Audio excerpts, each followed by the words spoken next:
Dua wanita mengaku dihamili Sirajudin, Zaskia Gotik seolah tak mau pusing. Ada dua wanita mengaku punya anak dari hubungan gelapnya dengan Sirajudin Mahmud, suami Zaskia Gotik. Yang pertama, seorang model asal Jogja bernama Vera Nosiliana. Ia menuduh Sirajudin telah melakukan perbuatan melawan hukum karena menghamili Vera Nosiliana. Dasar itulah yang kemudian membuat Vera mengajukan gugatan ke Pengadilan Negeri Cikarang agar anaknya diakui oleh suami Zaskia Gotik. Gugatan itu telah terdaftar sejak 20 Juni lalu di Pengadilan Negeri Cikarang. Vera menuntut anak laki-laki yang bernama Maximilian Zori Brigjen adalah anak kandung atau anak biologis tergugat dan tergugat adalah ayah biologis dari Maximilian Zori Brigjen.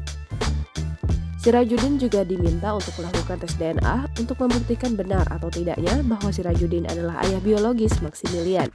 Tak berhenti di situ, sang model juga menuntut Sirajudin membayar kerugian material sebesar 7,56 miliar rupiah dan imaterial 10 miliar rupiah. Sejak gugatan tersebut tercium ke publik, baik Zaskia maupun Sirajudin belum pernah memberikan pernyataan resmi. Sementara wanita kedua bernama Ines Gonzalez.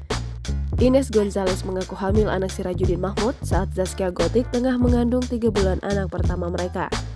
Dalam konferensi pers yang digelar, Indra Tarigan selaku orang terdekat Ines membeberkan bukti percakapan antara sang wanita dan Sirajudin. Indra Tarigan juga memperlihatkan foto wajah anak Ines yang diduga hasil hubungan dengan Sirajudin Mahmud. Menurut Indra Tarigan, saat Ines hamil anak Sirajudin, kala itu Zaskia Gotik juga tengah mengandung anak pertamanya. Namun di tengah kabar tidak sedap itu, Zaskia Gotik seolah menegaskan bahwa hubungannya dengan sang suami baik-baik saja. Hal itu diketahui dari unggahan terbaru berupa foto Zaskia Gotik bersama Sirajudin di akun Instagram Zaskia Gotik pada Rabu 27 Juli 2022. Pada foto itu, Zaskia Gotik duduk manis, sementara Sirajudin tampak berdiri di belakang sambil memegang bahu istrinya.